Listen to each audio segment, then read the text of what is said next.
नमस्कार दोस्तों, बहुत बहुत स्वागत है आपका एग्जाम गुरुजी के डेली करंट अफेयर्स में। दिन शनिवार तारीख 22 का ये करंट अफेयर है। इस करंट अफेयर में हम मध्य प्रदेश के साथ साथ राष्ट्रीय और अंतर्राष्ट्रीय जुड़ी हुई जो महत्वपूर्ण खबरें हैं उन्हें भी यहाँ पर देखेंगे। करंट अफेयर शुरू करने से पहले आप सभी को एग्जाम गुरुजी परिवार की तरफ से धनतेरस की बहुत बहुत ढेरों सारी शुभकामनाएं। साथ ही में एग्जाम गुरुजी के प्लेटफॉर्म पर यदि आप एमपीपीएससी मेंस की टेस्ट जो नोट्स परचेज करना चाहते हैं, पूरी तरह से अपडेटेड नोट्स हैं। इनमें जो भी सुधार था वो कर दिया गया है। इन पे एक छूट चल रही है। आप 2995 के नोट्स में आपको 2495 रुपए के ये नोट्स का वर्तमान प्राइस है। इसके साथ ही यदि आप एमपीपीएससी की मेंस की तैयारी करना चाहते हैं तो प्री और मेंस का कोर्स जो कि अब लगभग 80% कंप्लीट कर दिया गया है। ये रिकॉर्डेड वीडियो कोर्स है। इसको आप कितनी बार भी वीडियोस इसको देख सकते हैं, एक्सेस कर सकते हैं। इसके अंदर आपको पीडीएफ मिलती है, एमसीक्यू का पूरा एक सेट मिलता है, सभी सब्जेक्ट के टॉपिक वाइज एमसीक्यूज होते हैं उसके अंदर, और समय समय पर इसमें जो भी कोर्सेज में वीडियोस होते हैं वो अपडेट किए जाते हैं। और इसकी जो वैलिडिटी रहेगी वो 2 वर्षों के लिए रहेगी। ये जो रेगुलर प्राइस है इसका 14,995 का है। ये वर्तमान में आपको 6,999 रुपए में उपलब्ध है। साथ में यदि बात करी जाए प्री कोर्स की जो 2022 के लिए है, ये 3,499 इसका जो रेगुलर प्राइस है ये आपको 1,749 रुपए में मिलेगा। आप इससे ज्यादा जानकारी चाहते हैं तो नीचे दिए गए जो 2 नंबर हैं आप इनमें व्हाट्सअप कर सकते हैं या कॉल कर सकते हैं। कॉल शाम को 6 बजे के बाद मत करिएगा, आप इसमें व्हाट्सअप कर दीजिएगा, आपके पास बैक कॉल आ जाएगी, सारी डिटेल्स मिल जाएंगी। आप इनको एग्जाम गुरुजी ऐप के थ्रू भी परचेज कर सकते हैं। ये ऑफर केवल 22 और 23 अक्टूबर तक के लिए है। शुरुआत करते हैं। कल के करंट अफेयर में हमने क्या देखा था पिछले के दिनों में। मध्य प्रदेश निजी विश्वविद्यालय विनियामक आयोग के अध्यक्ष वर्तमान में कौन है, तो प्रोफेसर भारत शरण सिंह हैं। बात करी जाए मध्य प्रदेश भवन विकास निगम के संचालक मंडल के अध्यक्ष कौन है, तो मध्य प्रदेश के मुख्यमंत्री होते हैं। इस मंडल का जो गठन किया गया है इसी वर्ष किया गया, 2022 में किया गया है। डिटेल हमने पिछले करंट अफेयर में देख ली थी। मध्य प्रदेश में खेलो इंडिया गेम्स का आयोजन कब से प्रारंभ किया जाएगा, तो 31 जनवरी 2023 से किया जाएगा। कल ही इसकी मसाल जो है 22 जनवरी को मध्य प्रदेश के मुख्यमंत्री और खेल मंत्री को सौंपी गई है। प्रधानमंत्री फसल बीमा योजना के किस कार्य में मध्य प्रदेश को राष्ट्रीय पुरस्कार दिया गया है, तो ये भूमि रिकॉर्ड के नवाचार के क्षेत्र में दिया गया है। वर्ष 2023 में ग्लोबल इन्वेस्टर समिट का आयोजन कब किया जाएगा, तो इंदौर में 11 और 12 जनवरी 2023 को किया जाएगा। 9 और 10 को प्रवासी भारतीय दिवस के अगले दिन से। राष्ट्रीय और अंतरराष्ट्रीय में देख लेते हैं तो लिज ट्रस अभी इन्होंने प्रधानमंत्री पद से इस्तीफा दिया है। ये कहाँ की प्रधानमंत्री रही हैं, ये ब्रिटेन की रही हैं। ये 45 डेज की प्राइम मिनिस्टर रही अब तक का सबसे कम समय तक। काशी तमिल संगमम का आयोजन भारत सरकार के किस मंत्रालय द्वारा किया जाएगा, तो शिक्षा मंत्रालय के द्वारा किया जाएगा। अक्टूबर 2000 में प्रकाशित एनएसओ की रिपोर्ट के अनुसार कौन सा राज्य संबद्ध सकल मूल्य उत्पादन यानी जीवीओ में शीर्ष प्रदर्शनकर्ता के रूप में उभरा है, तो आंध्र प्रदेश उभरा है। मध्य प्रदेश जो है इसमें दूसरे नंबर पर है। और इसके बारे में जो भी डिटेल्स होगी वो इसका एक सेपरेट वीडियो हम दिवाली के बाद बनाएंगे, क्योंकि ये कृषि संबंधित जो भी आंकड़े आए हैं मध्य प्रदेश की आने वाली परीक्षाओं के लिए काफी महत्वपूर्ण हो जाते हैं, क्योंकि 2021 और 19 के मेंस भी जनवरी और फरवरी में आयोजित होने वाले हैं। तो वहां पर भी इससे जुड़े हुए जो तथ्य हैं आपके काम आ सकते हैं, तो हम इस पे एक सेपरेट वीडियो बनाएंगे। पीएम डिवाइन योजना का संबंध किससे है, तो उत्तर पूर्व क्षेत्र के विकास से है। हाल ही खबरों में HTT-40 शब्द निम्नलिखित में से किससे संबद्ध है, तो ये एक प्रकार का हवाई जहाज है। शुरुआत करते हैं आज के करंट अफेयर्स के साथ। मध्य प्रदेश पुलिस स्थापना दिवस कब मनाया जाता है। यहाँ पे बात हो रही है मध्य प्रदेश पुलिस स्थापना दिवस की, तो 21 अक्टूबर को मनाया जाता है, 12 जनवरी को मनाया जाता है, 17 दिसंबर को मनाया जाता है या 26 जनवरी को मनाया जाता है। तो इसका राइट आंसर होगा 17 दिसंबर को मध्य प्रदेश पुलिस स्थापना दिवस मनाया जाता है। खबरों में क्यों है, खबरों में रहने का कारण ये है, अभी पिछले दिनों पुलिस स्मृति दिवस मनाया गया था जो कि ये पूरे भारत वर्ष में मनाया जाता है। इसकी जानकारी आपको होनी चाहिए। ये 21 अक्टूबर को मनाया जाता है। वहीं पे बात करी जाए यदि मध्य प्रदेश पुलिस स्थापना दिवस की, ये मनाया जाता है 17 दिसंबर को। इस दिन हमारे मध्य प्रदेश के जो सर्वश्रेष्ठ अधिकारी होते हैं, पुलिस सेवा में देते हैं, उनको पुरस्कृत भी किया जाता है। अब ये दोनों को लेकर तो आपको बिल्कुल कंफ्यूज में नहीं रहना है। पुलिस स्मृति दिवस 28 अक्टूबर और मध्य प्रदेश पुलिस स्थापना दिवस 17 दिसंबर। दोनों के उद्देश्य अलग अलग हैं। 21 अक्टूबर को जो पुलिस स्मृति दिवस मनाया जाता है, पूरे भारत में मनाया जाता है, ये एक्चुअली में जो 1959 में भारत और चीन की सीमा में कुछ हमारे जो सीआरपीएफ के जवान थे वो शहीद हुए थे, उनकी याद में ये मनाया जाता है। चाइना ने बहुत ही निर्दयता पूर्वक उनकी हत्या की थी। उसके बाद 10 लोगों के शव जो हैं भारत भेजे गए थे।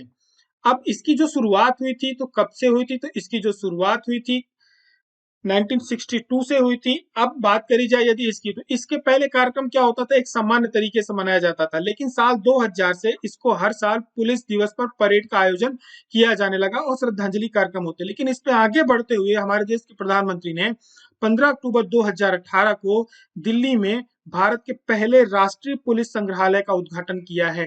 तो यदि आपसे पूछा जाएगा कि राष्ट्रीय पुलिस संग्रहालय कहाँ है, तो ये कहाँ है, ये दिल्ली में है। ठीक है, और ये अभी 2018 में इसका शुरुआत हुई है। यहाँ पर क्या है कि जो इस संग्रहालय में जो प्रबंधन देखता है वो सशस्त्र पुलिस बल देखता है और इंटेलिजेंस ब्यूरो देखता है। इसके अलावा यहाँ पर एक छोटा सा प्रश्न आपके लिए, हमने करंट अफेयर्स में आपको पढ़ाया है कि मध्य प्रदेश का पुलिस संग्रहालय कहाँ पर है। ये अभी इसी वर्ष के करंट अफेयर्स में आपको पढ़ाया गया है। नीचे कमेंट बॉक्स में इसका आंसर देना मत भूलिएगा। आगे की तरफ बढ़ते हैं, देखते हैं प्रश्न क्रमांक 2। उपाय ऐप का उद्देश्य क्या है। मध्य प्रदेश का एक ये ऐप है उपाय। उपाय ऐप, इसका उद्देश्य क्या है। बिजली संबंधी शिकायतों का समाधान, स्वास्थ्य संबंधी शिकायतों का समाधान, परिवहन संबंधी शिकायतों का समाधान, या नगर निगम संबंधी शिकायतों का समाधान। तो इसका राइट आंसर क्या होगा। इसका राइट आंसर होगा बिजली संबंधी शिकायतों का समाधान। आगे की तरफ डिटेल देख लेते हैं। ये एक ऐप है, ठीक है। यहाँ पर यदि आपको बिजली संबंधी कोई दिक्कत है, बिजली का बिल है, डीटीआर संबंधी कोई दिक्कत है, बिल भुगतान, सेल्फ मीटर, इनसे जुड़ी कोई समस्या है तो आप यहाँ पे कंप्लेन कर सकते हैं। आपको नाम याद रखना है केवल, उपाय ऐप जो है बिजली विभाग का ऐप है। मंत्री कौन है इस समय, ऊर्जा मंत्री प्रद्युम्न सिंह तोमर हैं। ये ग्वालियर विधानसभा से आते हैं। आगे की तरफ बढ़ते हैं, देखते हैं प्रश्न क्रमांक 3। दुर्गावती टाइगर रिजर्व से जोड़ने वाला एक ग्रीन कॉरिडोर मध्य प्रदेश के किस टाइगर रिजर्व में विकसित किया जाएगा। आप सभी को जानकारी होगी, अभी एक नए टाइगर रिजर्व की घोषणा हुई है, उसका नाम रखा जाएगा दुर्गा टाइगर रिजर्व, रानी दुर्गावती जी के नाम से। लेकिन ये मध्य प्रदेश के एक टाइगर रिजर्व से यहाँ पे ग्रीन कॉरिडोर निकाला जाएगा, तो वो किस टाइगर रिजर्व से निकाला जाएगा। पेंच टाइगर रिजर्व से, पन्ना टाइगर रिजर्व से, कान्हा टाइगर रिजर्व से, या बांधवगढ़ टाइगर रिजर्व से। तो इसका राइट आंसर क्या होगा, पन्ना टाइगर रिजर्व यानी पीटीआर। आगे की तरफ देख लेते हैं। अभी क्या हुआ है कि मध्य प्रदेश के मुख्यमंत्री के अध्यक्षता में मध्य प्रदेश वन्य जीव बोर्ड की अध्यक्ष क्या हुई है, बैठक हुई है। बैठक में ये निर्णय लिया गया है कि दुर्गावती जो टाइगर रिजर्व है, इसकी परमिशन दी गई है कि हाँ ठीक है, पन्ना टाइगर रिजर्व से एक नया कॉरिडोर, ग्रीन कॉरिडोर निकाल करके उसको जोड़ा जाएगा।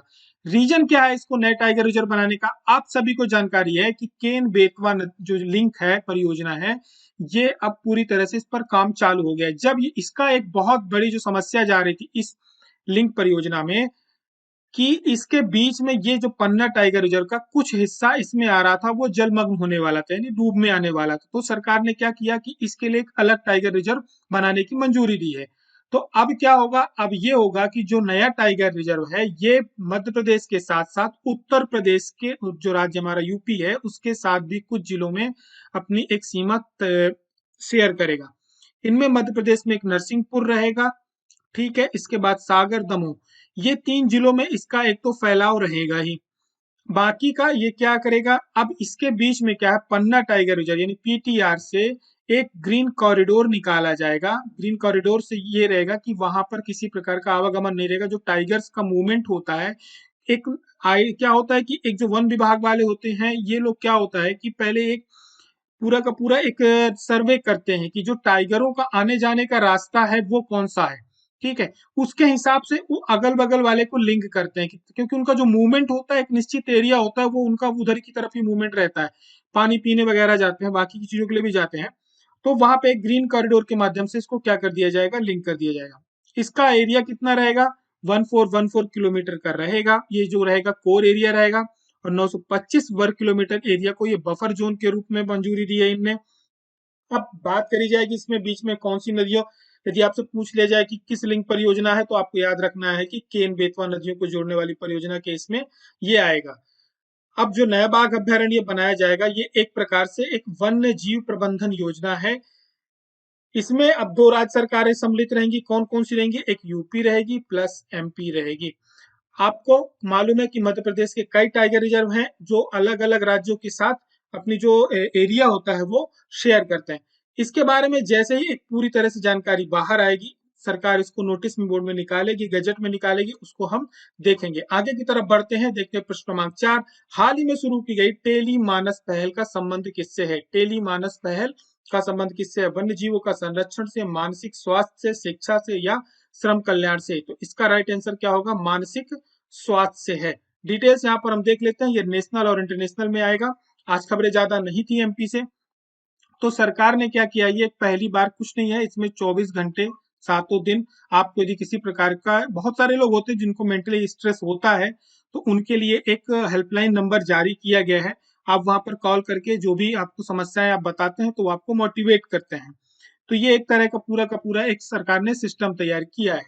तो टेलीमानस भारत सरकार के उसमें आता है। आगे की तरफ बढ़ते हैं, देखते हैं प्रश्न क्रमांक 5। हाल ही में खबरों में रहा संयुक्त राष्ट्र सुरक्षा परिषद का एक प्रस्ताव है 1267 का संबंध किससे है? जलवायु परिवर्तन से है, खाड़ी युद्ध से है, इजराइल फिलिस्तीन संघर्ष से है या आतंकवाद विरोधी से है? ये लगातार राष्ट्रीय और अंतरराष्ट्रीय खबरों में बना रहा है। इसका संबंध है आतंकवाद विरोधी से। डिटेल यहाँ पर हम देख लेते हैं। अभी क्या हुआ है कि जो अजहर मसूद है, इसको चाइना ने अपने वीटो पावर का यूज करके आतंकवादी घोषित करने से मना कर दिया है। ये लगातार चाइना, ये हर प्रतिवर्ष उसका, चाइना का यही काम है कि जब भी ऐसे कोई एक आतंकवादी घोषित करने की बात आती है, तो वहां पे ये अपनी वीटो पावर का क्या करता है, यूज कर लेता है। और जो आतंकवाद से संबंधित जब कोई यूएनएससी में कोई आतंकवाद से संबंधित जब कोई प्रस्ताव यूएनएससी में लाया जाता है, यूएन में लाया जाता है समिति के पास, तो 1267 के अंडर पे लाया जाता है। इसका जो 1267 समिति है, इसका जो गठन किया गया था वो 1999 में किया था। इसमें हमें ज्यादा बहुत डिटेल आपसे नहीं पूछेगी, लेकिन आपको ये याद रखना, जो यूएनएससी की समिति है, इसका आतंकवाद से संबंध है। इस संबंध में, इसमें समिति में होते कौन लोग हैं? इसमें कुल सुरक्षा परिषद के 15 सदस्य होते हैं और ये सभी लोग सर्वसम्मति से निर्णय लेते हैं। इसके बाद इसका कार्य क्या है? तो ये एक सक्रिय सहायक संस्था है जो आतंकवाद से निपटने के प्रयासों पर काम कर रही है। विशेष रूप से ये अल कायदा और आईएसआईएस के समूह पे कार्य कर रही है। अब इसका दायित्व क्या है? इसका दायित्व कि जो नामित संस्थाएं, उनके लिए धन, हथियार या उससे जुड़ी हुई चीजें जो उनकी आवश्यकताएं होती है संगठनों की, उसको अवरुद्ध करना, उसको रोकना है कि उनके पास ये सब चीजें ना पहुंचे। भारत ने क्या है, कई बार पाकिस्तान के जो जैश ए मोहम्मद और लश्कर ए तैयबा में शामिल हैं या व्यक्तित्व, इसके पहले भी भारत ने क्या किया है, इस समिति के अंडर में कई जो संस्थाएं हैं आतंकवादी गतिविधियां करती हैं, उनको इसमें सूचीबद्ध करवाया है, जिसमें आपका एक जैश ए मोहम्मद है, दूसरा लश्कर ए तैयबा भी शामिल है। तो चाइना ये लगातार चौथी या पांचवी बार चाइना इसको क्या है, आतंकवादी घोषित करने से रोक रहा है। आगे की तरफ बढ़ते हैं, देखते हैं प्रश्न क्रमांक 6। सबकी योजना सबका विकास, सबकी योजना सबका विकास का संबंध किस मंत्रालय से है? स्वास्थ्य मंत्रालय से, वित्त मंत्रालय से, पंचायती राज मंत्रालय से या गृह मंत्रालय से? तो इसका राइट आंसर क्या होगा? पंचायती राज मंत्रालय से। डिटेल देख लेते हैं। ये क्या है, ग्राम पंचायत विकास योजना के अंतर्गत, ये जो पंचायती राज मंत्रालय है उसके अंतर्गत एक योजना है। इसकी जो शुरुआत हुई थी वो 2 अक्टूबर 2022 से हुई थी और इसी के अंडर में एक जन योजना अभियान यानी पीपीसी चल रहा है। सबकी योजना सबका विकास, ये सरकार ने 2 अक्टूबर को शुरू किया था और इसका जो समय है पूरा होगा वो 31 जनवरी 2023 तक ये अभियान चलता रहेगा। इस दौरान क्या होगा कि ग्राम सभा में और वार्ड सभा में, सभी में जो महिला सभा वगैरह होगी, वहां पर कई प्रकार के कार्यक्रम आयोजित किए जाएंगे, गरीबी निवारण योजना संबंधित जानकारियां दी जाएंगी। ठीक है, और इसका जो आयोजन होगा जिला ब्लॉक स्तर पे सभी जगह पे होगा, लोगों में अवेयरनेस लाई जाएगी और सभी जो उनकी योजनाएं चल रही पंचायती राज विभाग की, उन योजनाओं को लोगों को लाभान्वित करने का उद्देश्य है सरकार तक। तो सरकार का उद्देश्य ये है कि जो सरकार है लोगों के द्वार में पहुंचे और अपनी जो पंचायती राज से संबंधित योजनाएं चल रही हैं उनके बारे में जानकारी दे और उसका विकास करे। तो हमें ये याद रखना है कि ये जो सबकी योजना सबका विकास है, ये पंचायती राज विभाग के अंतर्गत आता है और इसकी जो शुरुआत हुई थी गांधी जी के जन्मदिन के दिन 2 अक्टूबर 2022 से हुई थी। आगे कहते हैं अगला प्रश्न, भारतीय गुणवत्ता परिषद यानी क्यूसीआई के नए अध्यक्ष के रूप में किसे नियुक्त किया गया है? तो यहाँ पर नियुक्त किया गया है ए अरविंद सिन्हा, बी जयशाह, मल्लिकार्जुन खड़गे या श्री जय शाह। तो इसका राइट आंसर होगा श्री जय शाह। कोई कंफ्यूजन नहीं रखना है, जो जय शाह है ये अमित शाह के सुपुत्र हैं और ये वर्तमान में इनका जो संबंध है वो बीसीसीआई से है, भारतीय क्रिकेट कंट्रोल बोर्ड से है। वहीं पे मल्लिकार्जुन खड़गे वर्तमान में कांग्रेस के नए अध्यक्ष हैं। अरविंद सिन्हा के बारे में मेरे को कोई जानकारी नहीं है। जो श्री जय शाह हैं ये भारतीय गुणवत्ता परिषद के नए अध्यक्ष होंगे। ये भारतीय गुणवत्ता परिषद है क्या? ये एक्चुअली में इसका जो क्यूसीआई है, क्वालिटी काउंसिल ऑफ इंडिया है। जय शाह का जो इनका कार्यकाल रहेगा वो 3 वर्ष के लिए रहेगा। इसकी जो क्यूसीआई की स्थापना की गई थी 1997 में 1997 में की गई थी, एक कैबिनेट नोट के माध्यम से की गई है। इसका जो काम है क्यूसीआई का, एक तो पहली बात परीक्षण करना, फिर निरीक्षण करना और फिर प्रमाण पत्र देना, उनको प्रमाणित करना है। ठीक है, इसके माध्यम से क्या है कि इसका मेन जो काम है कि एक प्रकार से लोगों की जो गुणवत्ता है यानी उसका परीक्षण करेगी कि जो क्वालिटी है वो सही है कि नहीं। लोगों ने क्वालिटी बता दिया हाँ सही है, उसके बाद ये निरीक्षण करने जाते हैं और फिर इसके बाद क्या करते हैं, अपना एक प्रमाण पत्र देते हैं, क्यूसीआई के माध्यम से उनको प्रमाण पत्र मिलता है। तो हमें ये पता चलता है कि इस प्रोडक्ट की गुणवत्ता क्या है और हम जो मूल्य दे रहे हैं वो उस योग्यता लगे उस क्वालिटी का है या नहीं है। तो यही सब इसका एक काम है। आगे की तरफ प्रश्न क्रमांक 8 देख लेते हैं। वर्ष 2022 राष्ट्रीय आयुर्वेद दिवस की थीम क्या रखी गई है? मेरे बगीचे में आयुर्वेद, मेरे खेतों में आयुर्वेद, मेरे भोजन आहार में आयुर्वेद या हर दिन हर घर आयुर्वेद। तो इसका राइट आंसर क्या होगा? इसका राइट आंसर डी होगा, थोड़ा नीचे चला गया है, हर दिन हर घर आयुर्वेद। लेकिन आप इनको मजाक में मत लेना, ये भी अलग अलग वर्ष की थीमें। बात करी जाए वर्ष 2022 के आयुर्वेद दिवस के दिन के जो इस वर्ष का विषय रखा गया है वो हर दिन हर घर आयुर्वेद रखा गया है और ये आयुर्वेद जो हमारा आयुष मंत्रालय है उसके द्वारा मनाया जाता है। आयुष मंत्रालय के द्वारा इसकी शुरुआत कब से की गई थी आयुर्वेद दिवस की? तो 2016 से की गई थी। इसकी कोई निर्धारित डेट नहीं है कि 23 अक्टूबर को ही मनाया जाएगा। प्रतिवर्ष जिस दिन धन्वंतरि दिवस या धनतेरस होता है उस दिन सरकार आयुर्वेद दिवस के रूप में मनाती है। इसका उद्देश्य क्या है? इसका उद्देश्य ये है कि लोगों को जो पारंपरिक चिकित्सा है, चाहे वो होम्योपैथिक हो या आयुर्वेद हो, इसके लिए क्या है, लोगों को जागरूक करना है। वर्तमान में केंद्रीय आयुष मंत्री कौन है? तो सर्बानंद सोनोवाल हैं। बढ़ते हैं आगे की तरफ, देख लेते हैं। हमने आपसे पिछले दिनों प्रश्न पूछा था, निम्न में से कौन भोपाल राज्य के प्रथम मुख्यमंत्री थे? राइट आंसर जो दिया है लगभग लोगों ने सही दिया है, डॉक्टर शंकर दयाल शर्मा थे। कमेंट बॉक्स में जिन्होंने भी राइट आंसर दिया है उनको एग्जाम गुरुजी की तरफ से लाइक दे दिया गया है और जो अच्छे आंसर थे उनको हार्ट भी दे दिया गया है और एक आंसर जो देवांशु का है वो पिन कर दिया गया है क्योंकि उन्होंने काफी सटीक और अच्छी इंफॉर्मेशन दी थी। देखिए, प्रश्न से संबंधित बहुत सारी जो जानकारी होती है हमारे साथियों के द्वारा नीचे कमेंट बॉक्स में दे दी जाती है, तो मैं आप सभी लोग को बोलूंगा कि यहाँ पर ज्यादा डिटेल बताने को रह नहीं जाता है एक बार, क्योंकि बहुत ही अच्छी और खोजबीन करके वो लाई गई जानकारी होती है। तो आप एक बार उसको पढ़ सकते हैं, जानकारी असत्य होगी या सही नहीं होगी तो एक बार उसको हम वेरीफाई कर देंगे या वहां पे कमेंट में बता देंगे। लेकिन जिन्होंने भी प्रयास किया है उन सभी को बहुत बहुत शुभकामनाएं। और किशन साहू हैं और शमशेर पटेल हैं, देवांशु आपने बढ़िया आंसर लिखा है। लेकिन मेरा आप सभी को ये कहना है कि जो लोग भी आप लोग करंट अफेयर देखते हैं 3 से 4 लाइनें जरूर लिखें, लेकिन जिनके कमेंट आप पढ़ते हैं, जिन्होंने डिटेल्स दी हैं, उनके आंसर्स को भी आप लाइक करना ना भूलें, क्योंकि उन्हें भी मोटिवेशन मिले, वो काफी मेहनत करके ये आंसर लेके आते हैं। देख लेते हैं डिटेल। ये है भोपाल की पुरानी विधानसभा। जब प्रथम चुनाव हुए थे यहाँ के, तो ये उस समय पे विधानसभा जो था ये 7 श्रेणी में आता था जब इसे राज्य का दर्जा प्रदान किया गया था। ठीक है, इनमें क्या था, जो 6 सदस्य थे वो अनुसूचित जाति के थे और 1 सदस्य अनुसूचित जनजाति का और 23 क्या थे, सामान्य श्रेणी में थे। तो लगभग 29 सीटें हो गई यहाँ पे। तो जब यहाँ पर चुनाव हुए 30 चुनाव जब यहाँ पे हुए तो 16 एक सदस्यीय तथा 7 द्विसदस्यीय थे। इसके बाद क्या हुआ कि प्रथम आम चुनाव के बाद बाकायदे इसका विधानसभा का गठन हुआ और इसका जो कार्यकाल था वो मार्च 1952 से लेकर अक्टूबर 1956 तक रहा, 4.5 साल के। इसके बाद तो फिर मध्य प्रदेश का गठन हो गया।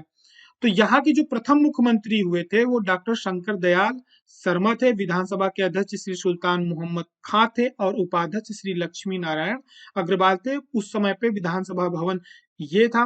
डॉक्टर शंकर दयाल शर्मा के बारे में लगभग लोगों ने नीचे जानकारी दे दी है कि उनका वाइस प्रेसिडेंट का कार्यकाल कब रहा है, फिर वो प्रेसिडेंट रहे, फिर वो अलग अलग राज्यों के गवर्नर भी रहे। तो गवर्नर पहले वो सीएम हुए, सीएम के बाद फिर वो गवर्नर हुए, फिर इसके बाद वाइस प्रेसिडेंट, फिर प्रेसिडेंट रहे। काफी अच्छा कार्यकाल रहा इनका और इन्होंने कई अच्छे कार्य किए हैं, जिसके नीचे आप एग्जाम गुरुजी की जो वीडियो है, ये वाला करंट अफेयर है, आप इसके नीचे कमेंट बॉक्स में आपको जानकारी मिल जाएगी, आप एक बार वहां पे देख लें। आज के लिए आप सभी को प्रश्न है कि निम्न में से कौन मध्य भारत विधानसभा के प्रथम मुख्यमंत्री थे। 1 नवंबर को मध्य प्रदेश का स्थापना दिवस मनाया जाने वाला है। तब तक हम लगातार मध्य प्रदेश से संबंधित आपको एक जो गठन और इतिहास से संबंधित आपको प्रश्न देंगे। धीरे धीरे हमारी बहुत सारी जानकारियां अपडेट हो जाएंगी, तो आप सभी लोग इसका आंसर भी जरूर दें और जो बाकी के लोग इसका आंसर दे रहे हैं, जिनको एग्जाम गुरुजी की तरफ से लाइक और हार्ट दिया जा रहा है, उनके आंसर्स को पढ़ना ना भूलें, क्योंकि बहुत ही अच्छी जानकारी वहां पे अपडेट हो रही है। तो आप सभी को बताना है इनमें से कौन थे जो मध्य भारत विधानसभा के प्रथम मुख्यमंत्री थे। इसका राइट आंसर नीचे कमेंट बॉक्स में आपको देना है। जिनके आंसर राइट होंगे उनको लाइक मिलेगा और जिनके आंसर अच्छे होंगे उनको एग्जाम गुरुजी की तरफ से हार्ट दिया जाएगा, ताकि बाकी के लोग जान सके कि कौन सा आंसर सही है और किसमें जानकारी ऐसी है जो मुझे पढ़नी चाहिए। यहाँ पर हमारा करंट अफेयर समाप्त होता है, क्योंकि ये पायलट प्रोजेक्ट था 7 दिनों का।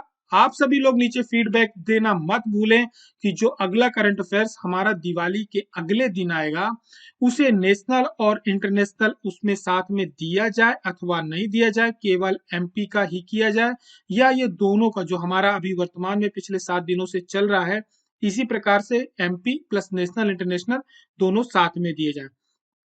हमारी और आपकी जो मुलाकात होगी वो दिवाली के अगले दिन होगी और हमारी कोशिश ये रहेगी कि जो अब आपको करंट अफेयर है सुबह के 7 बजे उपलब्ध करा दिया जाए, यानी शाम की बजाय हम अब करंट अफेयर दिवाली के अगले दिन सुबह आपको उपलब्ध कराएंगे। और हमारा करंट अफेयर की जो टाइमिंग रहेगी वो डेली मॉर्निंग पे रहेगी। आप सभी यदि मुख्य परीक्षा के नोट्स परचेज करना चाहते हैं तो इसमें ऑफर चल रहे हैं। आप 2495 रुपए में, जो कि 3000 के लगभग रहते हैं, उसमें आप 500 का ऑफ चल रहा है। वहीं पे यदि आप एमपीपीएससी की तैयारी करना चाहते हैं प्रॉपर, तो प्री और मेंस दोनों कोर्सेज साथ में आपको 7000 रुपए पे मिल रहे हैं। वहीं साथ में प्री की बात करी जाए तो 1749 रुपए में है। ये पूरी तरह से अपडेटेड कोर्स होंगे। इसमें ऐसा नहीं है कि पुराने कोर्स है, इसमें नए वीडियोस अपडेट किए जा रहे हैं। आप सभी उसको, इस कोर्स को आप एक वीडियो लेक्चर को कई बार देख सकते हैं। 2 साल का सब्सक्रिप्शन रहेगा, ये अपडेट के साथ रहेगा। ज्यादा इंफॉर्मेशन के लिए नीचे नंबर पे कॉल कर सकते हैं। आप सभी को दिवाली की एक बार बहुत बहुत शुभकामनाएं। अपना ध्यान रखें, दिवाली अच्छे से मनाएं। तब फिर मुलाकात होती है। जय हिंद, जय भारत।